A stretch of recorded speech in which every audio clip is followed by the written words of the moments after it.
Hello, Monsters Abound here. Welcome back to Total War Warhammer 2 Mortal Empires and part 10 of my Khalida campaign. Last time we took the Black Pyramid of Nagash. Just who was Nagash though? Why does he have a giant black pyramid, and is he compensating for something? As well as, how does that thing actually fly? Well, Nagash is the #1 undead skelly top honcho, the big undead cheese, the spoopy kahuna, the spectral top dog, and etc. I'm sure there were undead things around before Nagash popped up, but I strongly suspect he's the reason for the vast majority of things that go bump, or because this is the Warhammer world, brutally murder you in the night. Amongst Nagash's many accomplishments is of course the Black Pyramid. Now some might think that the reason for this huge ornate structure is to draw the winds of magic to a single point for Nagash to use in his ritualistic necromantic magic, but it's in fact an actual physical representation of the biggest pyramid scheme in Warhammer lore. If you think about it, vampires come from Nagash, Tomb Kings, Nagash, almost everything undead is somehow connected back to him. It's just a giant multi-level marketing scheme. Wake up, sheeple.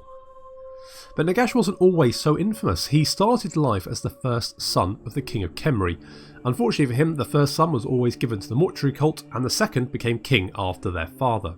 Nagash, however, was smart, dedicated, and very driven, and became the most powerful man in the most powerful cult in the whole of Khemri, like an Egyptian Alan Sugar. Now, if Aladdin has taught us anything, it's that in a desert or Arabian setting, never trust a man in a position of power who has an entirely black wardrobe, a goatee, is obviously plotting to take power, and owns a talking parrot. Nagash never had a parrot, talking or otherwise, so maybe that's why he slipped through the net, but I strongly feel if someone is ticking at least 2 of those 4 boxes, some form of action really should be taken. Nagash unsurprisingly eventually took power from his well-meaning but rather inept brother after getting his hands on some shipwrecked dark elves who taught him some rudimentary dark magic while being kept in Nagash's own personal death trap dungeon. Now I shouldn't need to tell anyone that most people do not have a labyrinth filled with deadly traps. In itself it's not concrete evidence of evil, but it's certainly a significant red flag. Nagash used what little the Dark Elves taught him and mixed it with his own mortuary cult learnings to create necromancy because that seemed fun. The Dark Elves inevitably betrayed him, but in a twist worthy of M. Night Shyamalan, Nagash had already betrayed them right back, and Nagash was also a robot from the future. Okay, not that last bit. Nagash then rose to power, chucked his brother in a tomb and threw away the key while the poor chap was still alive, and used his necromantic magic to subdue the other cities in Nehekara and force them to send him tribute of slaves, materials and surly labourers to build his new pyramid.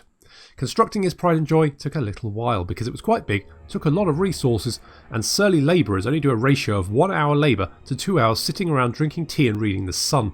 At least around here they bloody do.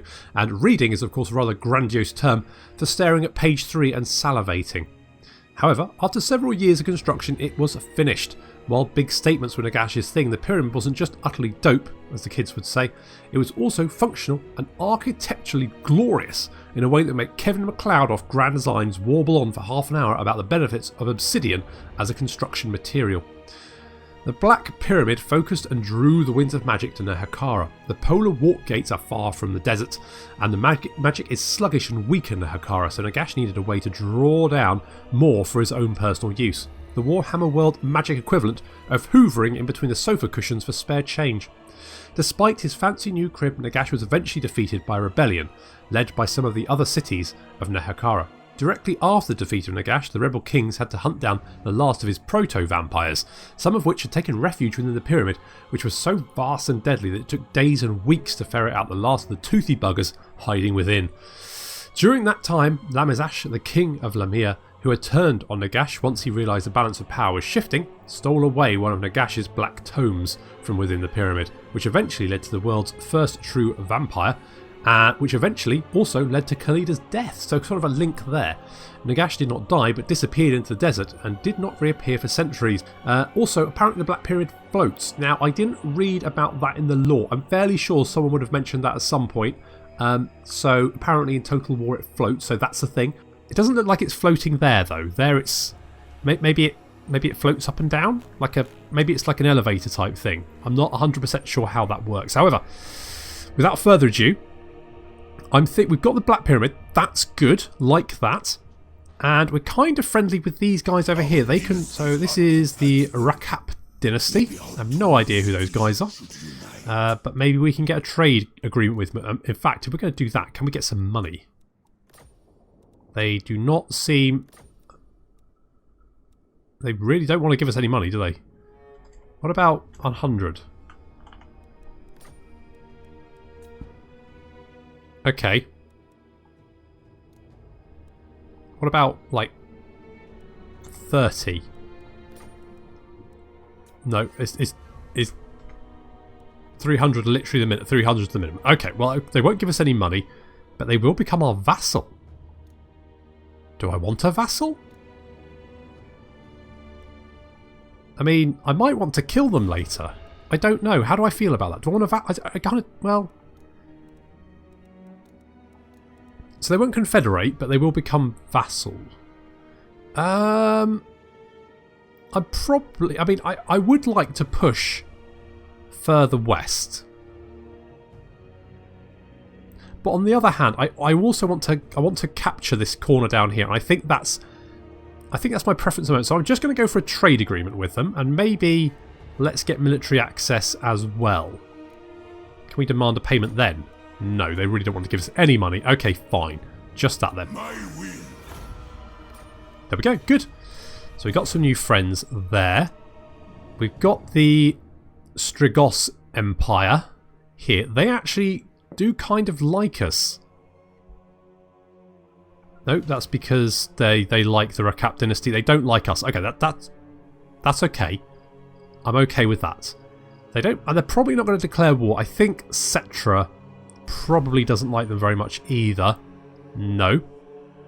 They got broken treaties. Huh. Well, to be honest, I think our western border is secure, and what I would like to do is grab this Book of Nagash down here, which I kind of need Ibeamoose to come back to the Black Pyramid and join us over here. We've got 4 more turns until we can get another army, and we do have enough canopic jars to get a fancy one. So that's nice. And there's these beastmen down here who got beaten up by a garrison last time. And what I kind of want to do is maybe send King Ibeamoose and King Peter Andre to deal with the lizardmen, while Khalida and her new second in command maybe push westward. I'm kind of happy to leave the greenskins alone at the moment. They're okay with us.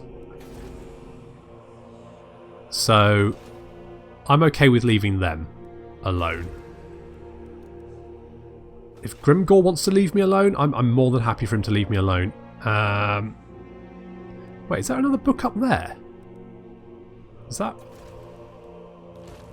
Yeah, it's a 7th book. So 7th book generates 10 canopic jars a turn and increases our research. I mean, those 10 jars would be fantastic. So maybe... The only problem... Well, I mean... I'll have to keep an eye on that and see where that army goes, because it would be nice if we could get that one as well. Maybe Khalida and her new friend in 4 turns can go and deal with that. But first we're going to grip this guy over here. But now we sent Prince Deskhead over to attack this army. It did nothing. I suspect that's because you can't damage those armies. I'm not entirely 100% sure on that. I'm just guessing, because they didn't seem to take any damage. And Hatmus, what can you actually do? So you can increase mobility, boost income. Okay. I mean, I guess I could move you back over here and you could just sort of sit here and boost up. I mean, how much money do we get? Is it just 490? Okay, 658, which is not exactly fantastic, but maybe? Hatmus, for the moment, can you just pop up here? I just want to see where these guys are going. So just run up there. Just do your best. Good luck. We're all counting on you. And we got a commandment available here. We could go for the worship of Asaph, but I don't think public order is going to be a major issue. Mind you, that is because of military presence. So yeah, okay, let's go for worship of Asaph. I think I'm good with that.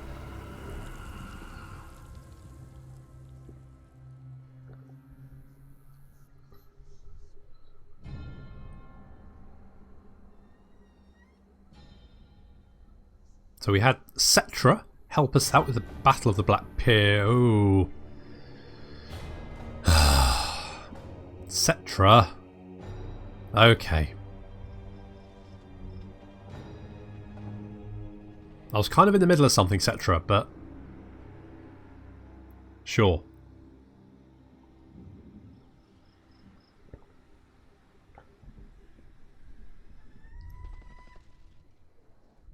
Now I do know that Archon is around here somewhere. So that's something to keep in mind. Because I'm fairly sure he won't like us very much. Okay, I think that army will come back fairly soon. So if I move King Ibeamoose... Oh, not where are those Beastmen gone? They're hiding. I don't like that. Okay, well, King Ibeamoose, you can grab... That's going to take 2 turns. I think we should be okay. I think that should be okay. We should be able to hit that army. Okay, they're moving up. Okay, so I think maybe here is as south as they go. This wandering army up here holding the book, the 7th book of Nagash. So we might have to cross into Orc territory, and that will annoy them. In the meantime, do I want to get... Well, oh, we can get more... Yes, okay. So I think what I'm going to do is I'm going to get rid of these skeletons. And we're going to fill out Khalida's army with Tomb Guard. Lots of beefy Tomb Guard. That's what we're going to do. That's looking pretty good. King Peter Andre. Yep. Oh, okay, okay, just you know, chill a bit. Okay, we got Restless Dead. I mean, I might have brought myself back from disliking the Nehakaran spells. I think maybe that 44% physical. Let's go for Naru's Incantation of Protection. Let's do that. And I don't think... I mean, we could get some Skeletal Horsemen. Some Nehakaran Horsemen there. Let's get rid of one of these Spearmen. And get the Nehakara Horsemen. Just get some mobility in that army. It takes 4 turns, but that's fine. We do have some construction. I kind of want to hold off because I want to do the great incantation of Tahoth, because that's going to give us a casket of souls, which is amazing. So let's hold off. That's what we're going to do there. But then I could upgrade. No, be strong. Be strong. Be brave. Could upgrade the growth. That means we could go for the statue. Still 4 turns. No, hold off. And hold off. And we're just waiting for this army to come back. Let's move Prince Deskhead over here. I think there's some dwarves over here. Or maybe not. Oh yes, Greybeard's Prospectors, Eye of the Panther. And we're now at war with Ursharan. Ursharan was Neferata's sort of... He wasn't really a priest, he was sort of like a mage kind of character. He loved knowledge, and he was the one that researched the Book of Nagash that they brought back. He was the one that did a lot of the research. Hello! Monsters Abound from the future here, thrown back in time by the best minds left of humanity after the terrible apocalypse that I've been sent here to warn you of. But more importantly, to tell you that I'm fully aware past Monsters Abound has screwed up Ursharan of the Strigoi and Wursaran of the Necratch Brood.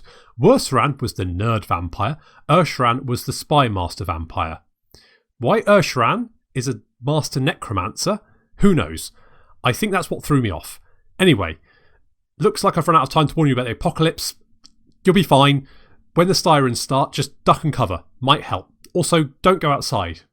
Ever again. Oh, and don't worry too much about the zombies. Their bark is very much worse than their bite. You'll laugh when you realise the reference after the screaming. Anyway, back to past Monsters Abound, warbling on about incorrect Warhammer lore. So innocently. Yeah, we were all so innocent once. He was also the one that found out that Nagash wasn't dead, which was a bit of a surprise for him.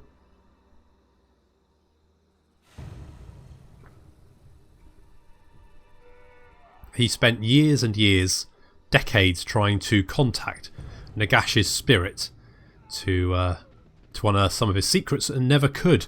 The reason, of course, was because Nagash wasn't dead. I mean, not technically dead anyway.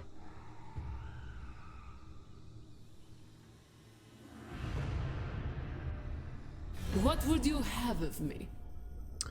Okay, the Knights, you want a non-aggression pact, and you are at war with the followers of Nagash and the Strigos Empire. But you will also want us to give you money, so no.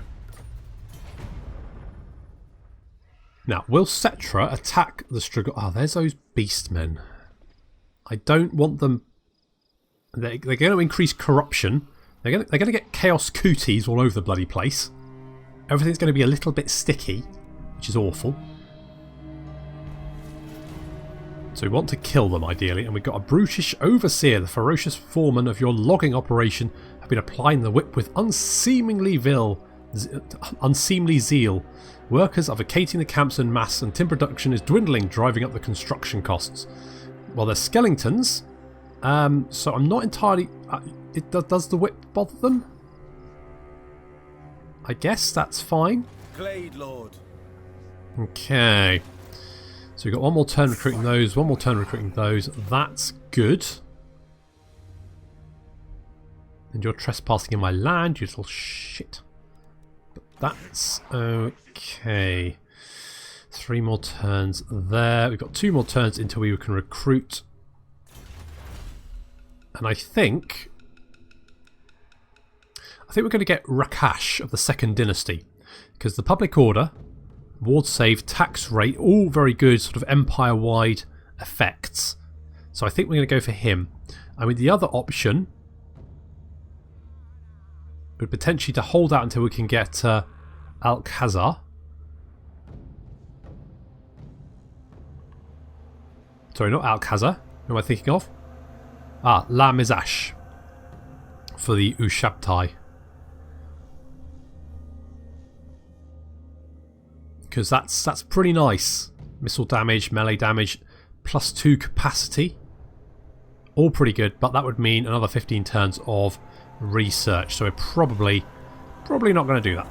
And what I think I'm going to do is stop... where are we? Settlement upgrade available. I don't care about that. Because money is a thing that I'm not... I'm going to hold off until we can recruit that. Mind you, we will have a lot of money now. I mean, we'll have enough money, so I'll probably go and upgrade something next turn. But I want enough for that Casket of Souls, because I think that'll be useful.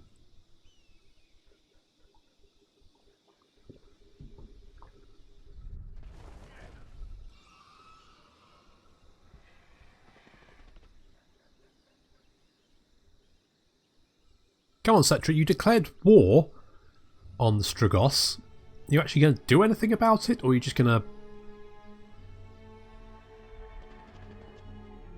be a knob? Looks like you're going to be a knob. Oh, are those is that the followers of Nagash? Yeah. Okay, they're moving over. Right, so we need to move next turn, intercept them. I think they'll probably move over here somewhere. Stray slaves? Men whose flesh still crowd their bones with hearts that continue to beat have been found wandering our lands. Again? Jesus Christ, we need to put a fence up or something. I mean, I think I'm going to go for the living servants, because growth plus 20 for all provinces and only minus 10 diplomatic relations. I can live with that.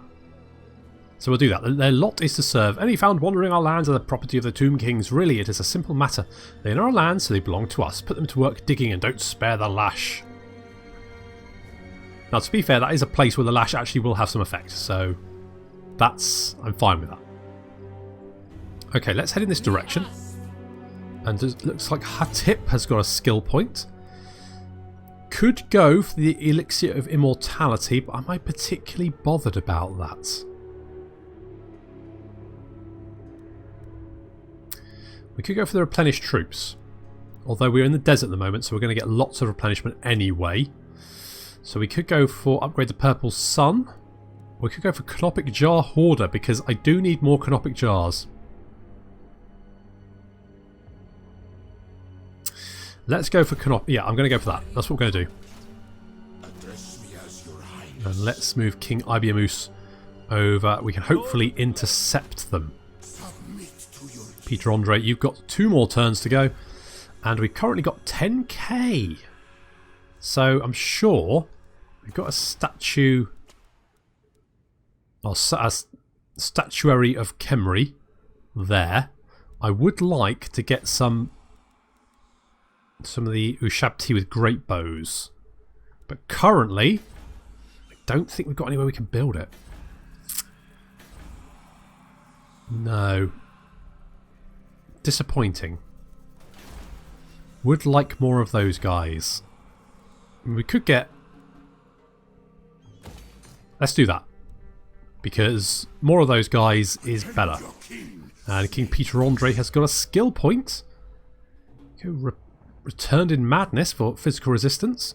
But I think we should always go for Sun-Scorched Bone to start off with. I think that's just the best option available. Prince Deskhead. Let's move through here. Now the dwarves here. Oh, hello. Yes, you are. Hello, Arkan. So we found Arkan. Then, messenger. Spit out your words. Can we get an on-aggression pact for you? All right. Okay, that's good. I guess that the followers of Nagash don't have the strength to break through Vulture Mountain. Because by the looks of it, they've got the runic gate there. So their garrison is pretty beefy. And then you add in the army as well. I think they're going to struggle to deal with that. Especially because the auto-resolve is pretty bad for Tomb Kings. The ultimate shrine. And get Hatmus over there, see if we can find out where that army carrying the 7th book of Nagash is. Because 10 Canopic Jars a turn is too good to pass up. My concern is Cetra declares war on the Greenskins. Because if he does, that could be very bad.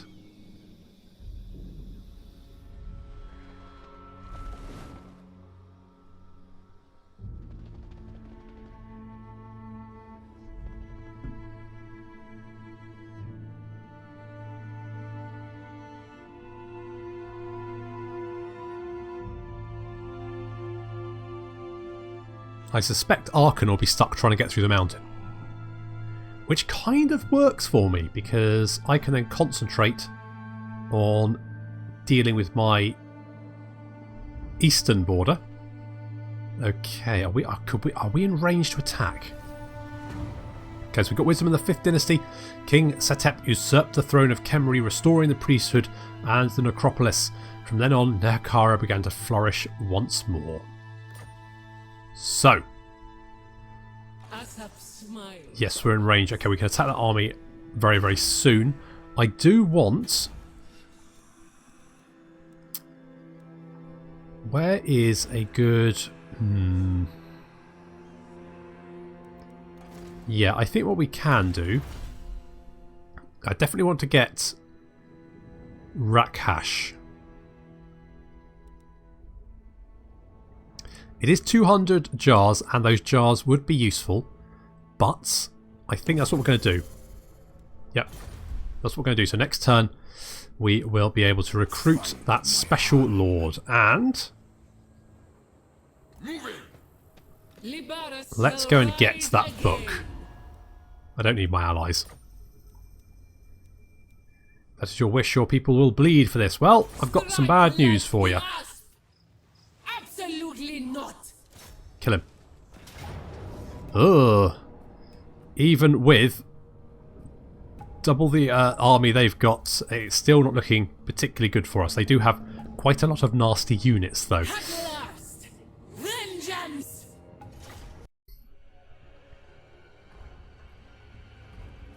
So we're going to see if we can take Nagash's book back. This is going to give us agent bonuses, so more agents, less cost, and also an increased success chance, which is all pretty nice. There's King Ibeamoose leading his forces. Of course, we've got Khalida's army here as well. So all in all, quite the potent force. We've got Ibeamoose's infantry on our right flank. On our left flank is Khalida's infantry. All Tomb Guard there. A few smatterings of Tomb Guard. And we've also got some regiments of renowned Stalkers backing us up because we've got a number of large units in the enemy army. There's a tree man there. I think they've got some Bastiliodons as well. Another tree man. Yeah, so some Bastiliodons and also an ancient Stegiodon. So several large monstrous units there, who are no doubt going to make quite the mess of our infantry line. But these Stalkers are good against large enemies, monstrous units, and they seem to do quite well up against them. So I'm keeping them in reserve on our main line. The Ushabti as well being held in reserve. King Ibeamoose leading on the right flank, and Hatip is holding the left flank together. On our far left flank are slightly more manoeuvrable units, chariots, as well as the Flock of Jeff, all hail to Jeff, and some Carrion, and of course Khalida herself. Already the Way Watchers are in range. They're going to be doing some horrendous damage with their bows.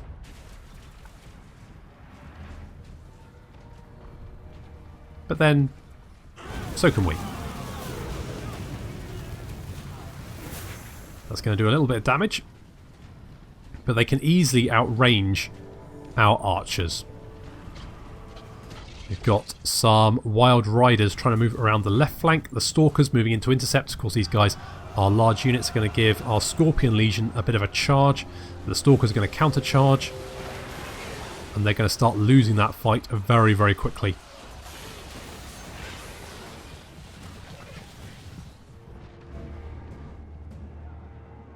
Our chariots are dealing with another Wild Rider unit. They're all charging in. Khalida at the back.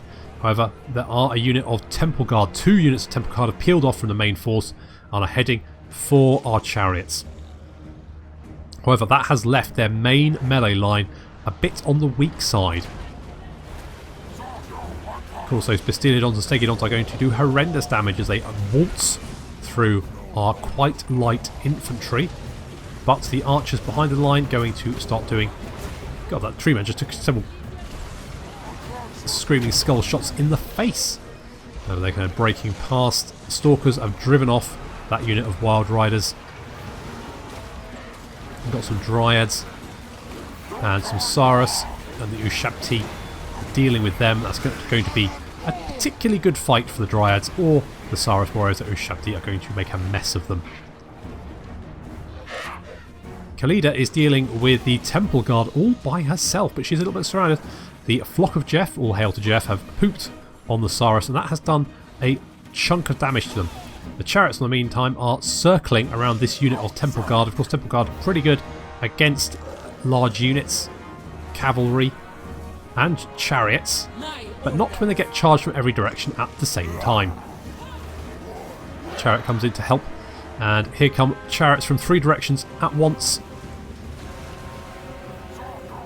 Yep, that made a mess of that Temple Guard unit. They're going losing health very, very rapidly. The other unit of Temple Guard is broken and victory is within our grasp. We've got some knights there going to tear up the Way Watchers as they go through the line. Ancient Stegiodon getting finished off by some Stalkers and Ushabti, backed up by some Tomb Guard. So they animated these treemen so well. When they walk, there's real weight behind their steps.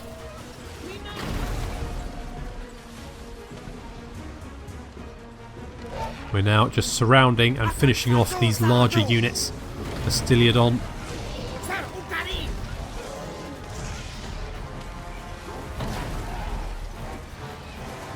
Ibeamoose is going toe to toe with this tree man, in quite literally, because obviously he's about as big as his foot.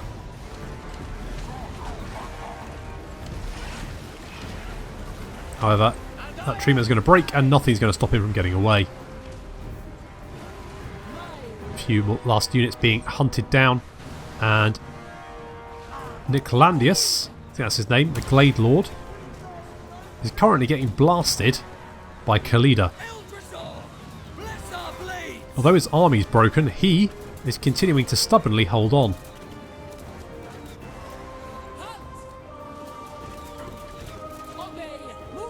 However, he's taking a little bit of damage, and Khalida's on her way to finish him off.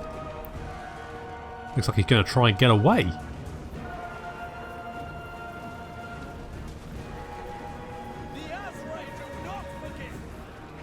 But he's not going to. Last few units trying to run away, not quite sure which direction to run by the looks of it.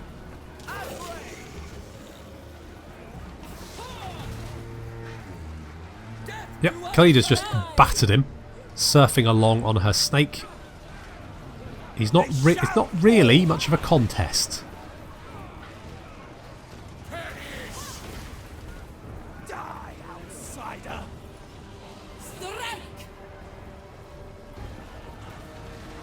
Khalida gets a bit interrupted by some fleeing Way Watchers.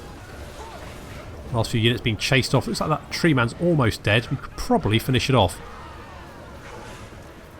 Ibeamoose is coming in to assist, but this Way Watcher is pretty bloody fast. Fortunately, Khalida's faster.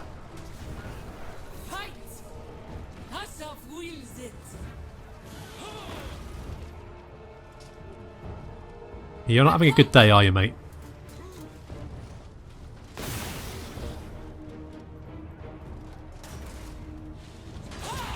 Nope.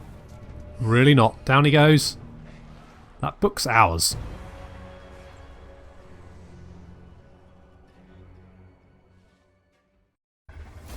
Thanks ever so much for the book. I am their queen. I could get the replenishment, but I really need... I kind of just want to harvest their organs. Need the jars. So we'll take the jars. And we've got the first book of Nagash. So the firstborn of King Katep, Nagash, was overlooked for succession and forced to join the mortuary cult.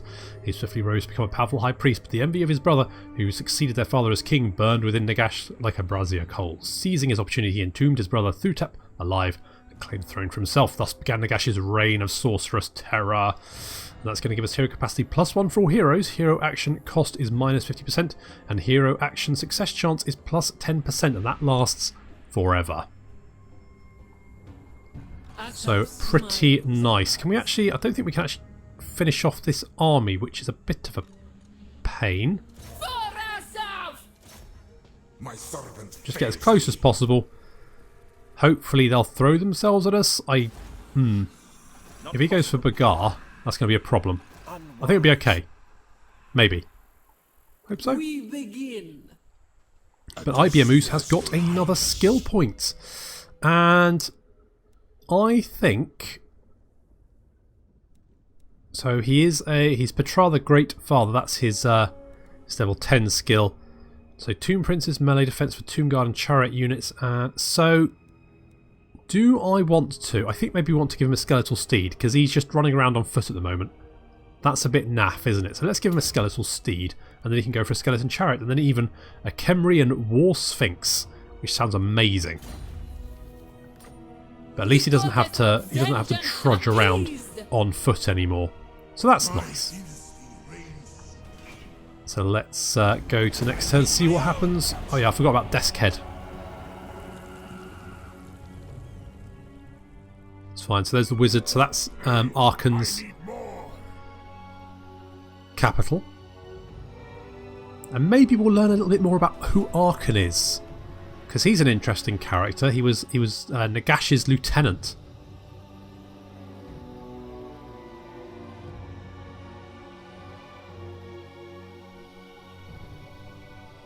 still kind of has hang-ups for him.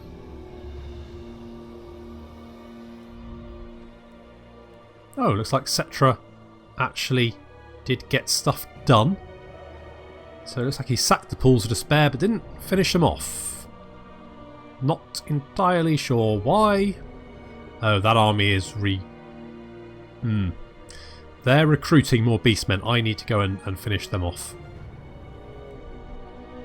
And they are running away.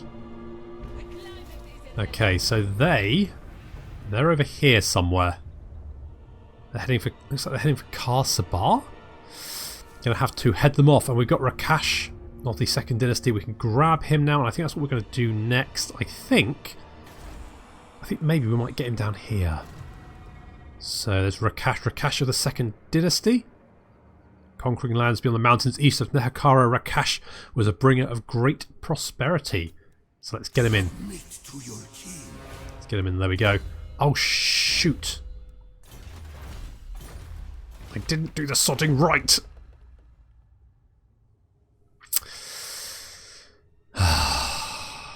Oh well. I'll just do it now. I was too excited. Oh well, let's give him Route Marcher. And he can at least recruit some units. So let's get him some archers. Let's give him 4 archers. Let's get him some Ushabti. Let's get him some skeleton horsemen. Because we've got our max. Oh, we could get. Oh, well. What's the point of getting skeleton horsemen when you get skeleton chariots? Let's get 2 of them.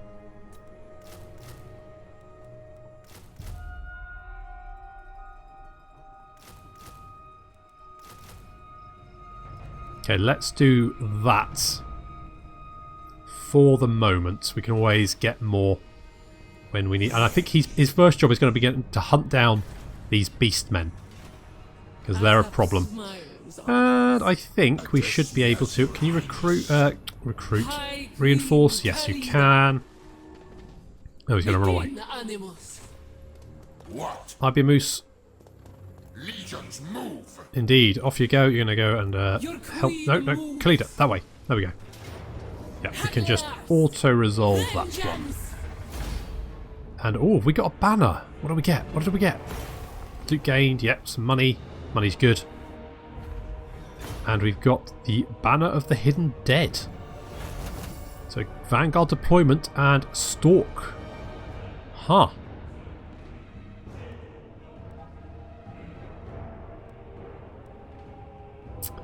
So, it looks like it can't go on...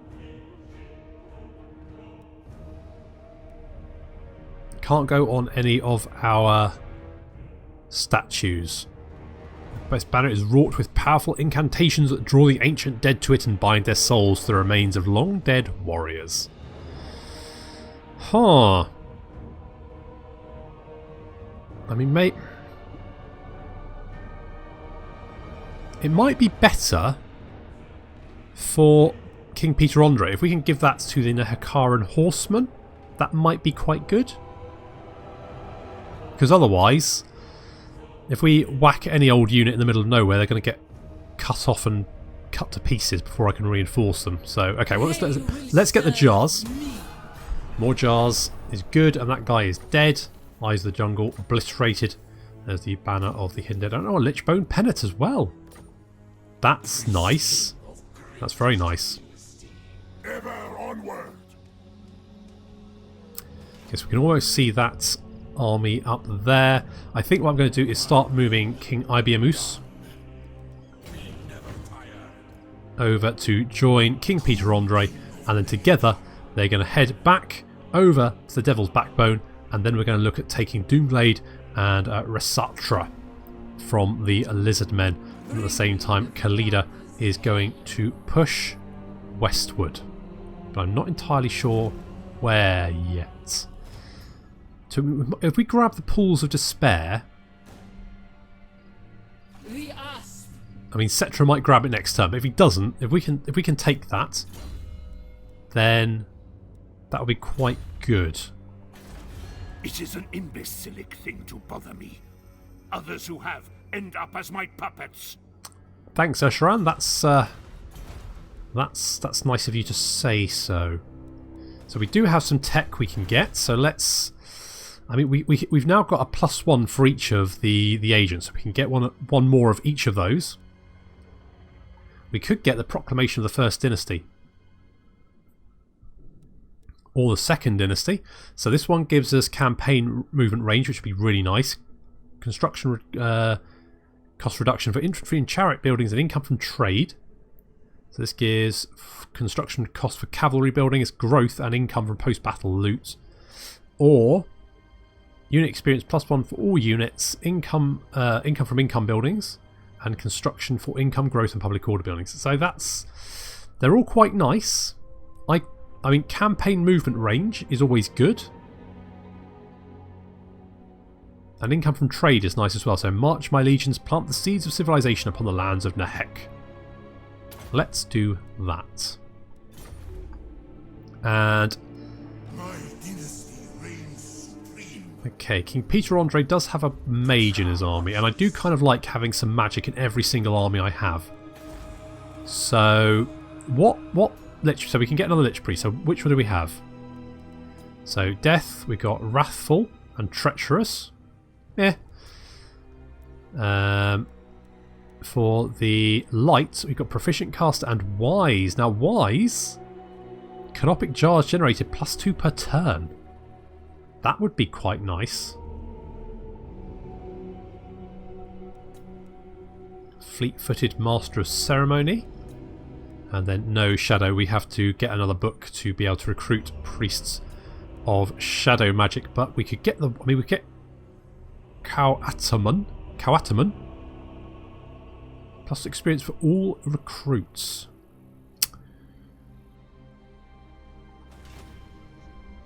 If we got him down here, My dynasty reigns supreme. so actually let's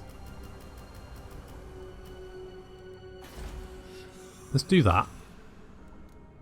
Let's get Carl Ataman. Boom. He can go and sit in King Rakash's army. Rakash is going to recruit a whole bunch of units, and for the next few turns we will get extra levels for that. So they'll start off at rank 3, which is pretty nice.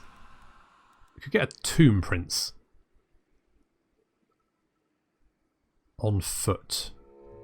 Eternal or strong necrotect. Unit ooh. Serpent Carver gives us unit capacity +2 for sepulchral stalkers. Or ooh, Scorpion Carver gives us +2 tomb scorpions. I mean, I can't recruit tomb scorpions yet, but when I can, that would be nice. Mind you, the Stalkers would be good too. Let's get the Scorpion Carver. Pashedu. Imbued with the souls of ancient Lich Priest, Sock's servants are unhindered by the mechanical bodies of metal and stone. I ignore the critics. That's good. Thanks for that input. That's good. So we're currently getting almost 3k a turn. That's really nice. And I think I'm going to have to leave it there. So next time we'll be moving King Ibeamoose and King Peter Andre towards the lizards.